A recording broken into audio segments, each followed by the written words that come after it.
Oi, galera, tudo bem? Certo?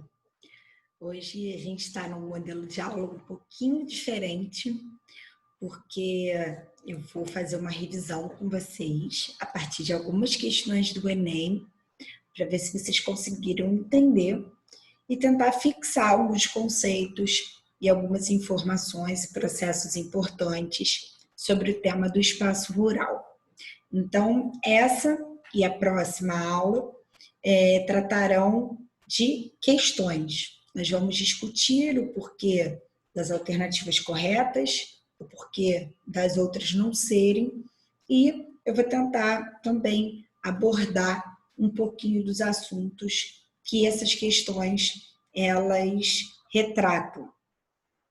Acho que eu já falei para vocês anteriormente, quando eu iniciei a matéria, que é um assunto muito recorrente, tanto no Enem quanto na UERJ, então vocês precisam ficar bem ligadinhos.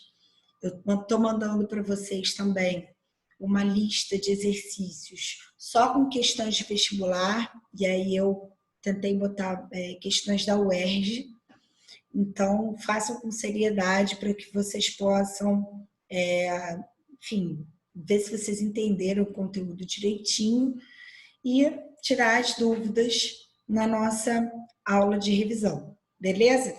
Então, vamos lá. Questão número 1. Primeira coisa que eu sempre aconselho os alunos é que vocês leiam primeiro a pergunta, porque no caso aqui são 3 perguntinhas, é tranquilo, mas quando vocês estiverem no vestibular, vocês têm uma quantidade considerável de perguntas para responder. Então, quando você lê a pergunta antes, primeiro, você identifica se ler o texto é necessário e, segundo, você já vai para o texto procurando o que te interessa responder, tá certo? Então, vamos lá. A implementação das tecnologias mencionadas no texto garante o avanço do processo de. Então, a gente tem que ver o texto, tá? Tanto o potencial poderia ter ficado pelo caminho, se não fosse o reforço em tecnologia de que um gaúcho buscou. Há pouco mais de 8 anos, ele usava o bico da botina para cavucar a terra e descobrir o nível da umidade do solo, na tentativa de saber o momento ideal para acionar os pivôs de irrigação, que são aqueles, gente, que fornecem água de maneira artificial para as plantações. Quando o regime de chuvas ele não atende à necessidade delas. Até que conheceu uma estação meteorológica que, instalada na propriedade, ajuda a determinar a quantidade de água de que a planta necessita. Assim, quando inicia o plantio, o agricultor já entra no site do sistema e cadastra a área. O pivô, a cultura, o sistema de plantio, o espaçamento entre as linhas e o número de plantas, para então receber recomendações diretamente dos técnicos da universidade. Gente, vocês têm noção do nível de desenvolvimento tecnológico? Até então, ele fazia com uma técnica extremamente rudimentar, que era catucar o solo para ver até onde ia o nível do lençol freático. Se ele achasse que estava rebaixado, ele ligava o pivô. Se ele não achasse que estava rebaixado, ele não ligava. Agora não, gente. Cadastrando todas essas características que vocês ouviram aí, esse produtor, ele somente aciona um software que vai se conectar com uma mão de obra qualificada, que entende da demanda de água dessa determinada plantação e, consequentemente, imediatamente, caso o nível da água no solo esteja abaixo do necessário, esses pivôs eles são acionados. Isso tem um custo? Claro que tem. Esse é o primeiro ponto. Então, é qualquer agricultor que consegue implantar isso na sua propriedade? Não, porque isso requer capitalização. Então, aqui a gente está falando de agricultura intensiva. Esse é o primeiro ponto, tá? Então, vamos lá. A implementação das tecnologias mencionadas no texto garante o avanço do processo de valorização do preço da terra? Não. Aqui a gente não está discutindo questões agrárias, a gente está falando sobre produção, são mais questões agrícolas. Correção dos fatores climáticos? Não. Ele até tenta desviar de um problema, porque ele está, de uma maneira artificial, resolvendo o problema do fornecimento de água. Mas a gente não pode falar que ele está, como é que eu posso dizer, que nessa questão especificamente ele está se referindo à correção de um fator climático, tá? Até porque ele já tinha o pivô de irrigação. Então, esse fator climático ele já tinha sido corrigido. A questão é como esse pivô de irrigação agora ele é acionado. Divisão de tarefas na propriedade? Também não tem nada a ver. Estabilização da fertilidade do solo? Não, porque a gente não está falando da mineralogia do solo, a gente está falando do fornecimento de água. Então, o gabarito é letra A. Por quê? Porque com toda essa tecnologia acontece um monitoramento minucioso da produção, de forma que água não seja utilizada de forma necessária e que esse plantio receba a necessidade, a quantidade adequada para que ele consiga vingar e dê uma safra produtiva. Tá certo? Então, vamos lá. Questão número 2, ela vai falar a pergunta: a transformação regional descrita está relacionada ao seguinte processo característico desse espaço rural. Durante as 3 últimas décadas, algumas regiões do centro-sul do Brasil mudaram do ponto de vista da organização humana dos espaços herdados da natureza, incorporando padrões que abafaram, por substituição parcial, anteriores estruturas sociais e econômicas. Essas mudanças ocorreram principalmente devido à implantação de infraestruturas viárias e energéticas, além da descoberta de impensadas vocações dos solos regionais para atividades agrárias rentáveis.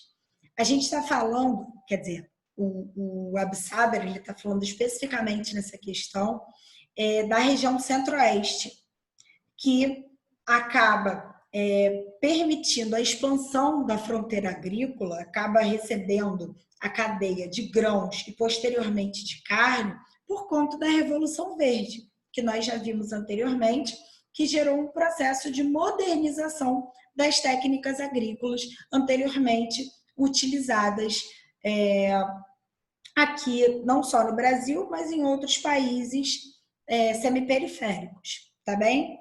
Com isso, vocês sabem que o objetivo da Revolução Verde era afastar a fome, tá certo? Aumentando a produtividade.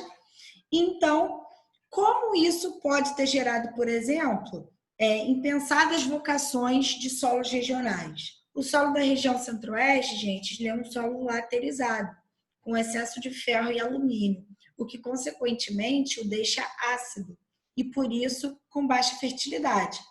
A partir da Revolução Verde, foi criada, na década de 70, a Empresa Brasileira de Pesquisas Agropecuárias, que conseguiu desenvolver uma técnica chamada de calagem, que vai jogar cal no solo e, a partir do momento que esse cal ele cai sobre o solo, ele aumenta o pH e, consequentemente, torna ele mais básico, o que aumenta sua fertilidade.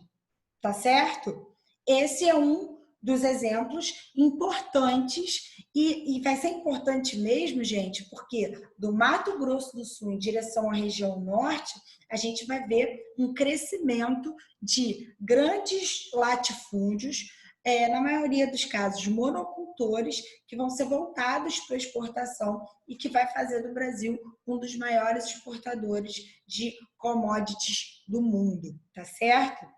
Então, se a gente for para as alternativas, qual é o processo característico desse espaço rural? Letra A, expansão do mercado interno? Não, gente, uma, inclusive, das críticas que a gente tem a essa Revolução Verde é que ela que deveria resolver a fome no país é utilizada basicamente para aumentar o volume de produtos voltados para exportação.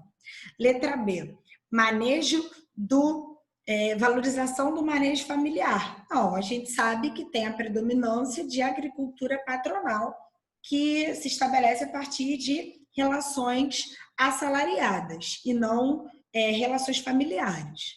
Letra C, exploração de espécies nativas? Não. Tanto que, por exemplo, a soja, ela vem da Europa para o sul do Brasil, basicamente, e parte desses agricultores do sul, quando eles vão para a região centro-oeste, por conta de uma oferta de terras a preços muito baixos, eles levam essa soja para lá. Só que a soja até então ela era adaptada ao clima temperado. E a Embrapa ela vai criar uma nova semente adaptada ao clima tropical continental ou tropical típico, que é o clima da região centro-oeste, certo? Então, não tem nada a ver com espécie nativa, e pelo contrário, o que a gente percebe é que as espécies nativas, como, por exemplo, a vegetação do cerrado, ficou altamente comprometida e degradada a partir da expansão dos complexos agroindustriais. Letra D, modernização dos métodos produtivos. Show de bola, é o gabarito, tá, pessoal? Letra E, incorporação de mão de obra abundante. Vocês sabem que não, porque quanto maior a mecanização, menor é a absorção de mão de obra. Número 3, a questão cultural indicada no texto ressalta o seguinte aspecto socioeconômico do atual campo brasileiro. Participei de uma entrevista com o músico Renato Teixeira. Certa hora, alguém pediu para listar as diferenças entre a música sertaneja antiga e a atual. A resposta dele surpreendeu a todos. Não há diferença alguma. A música caipira sempre foi a mesma. É uma música que espelha a vida do homem no campo. E a música não mente. O que mudou não foi a música, mas a vida no campo. Por quê, gente? Porque hoje em dia a vida no campo não é completamente isolada e descolada da vida, por exemplo, que ocorre na cidade. Até porque o campo ele já incorporou técnicas produtivas tão modernas e no meio dessas técnicas a gente insere também a conexão via internet. Então, pela internet, a informação circula basicamente em tempo real, então não existe mais esse isolamento daquela vida do sertanejo que fica completamente por fora do que está acontecendo na cidade grande. Faz todo sentido. A música caipira de raiz exalava uma solidão, um distanciamento do país moderno, o que já não acontece com a música de hoje, certo? Porque hoje em dia a gente tem um interior conectado, globalizado e rico. E aí, qual é a questão cultural que é indicada no texto e o aspecto econômico do atual campo brasileiro? Crescimento da produção extensiva? Não, vocês sabem que produção extensiva é aquela que tem baixa capitalização, baixo investimento, consequentemente, não é. Essa é a daquele sertanejo isolado. Letra B, expansão de atividades de novas ruralidades? É o gabarito.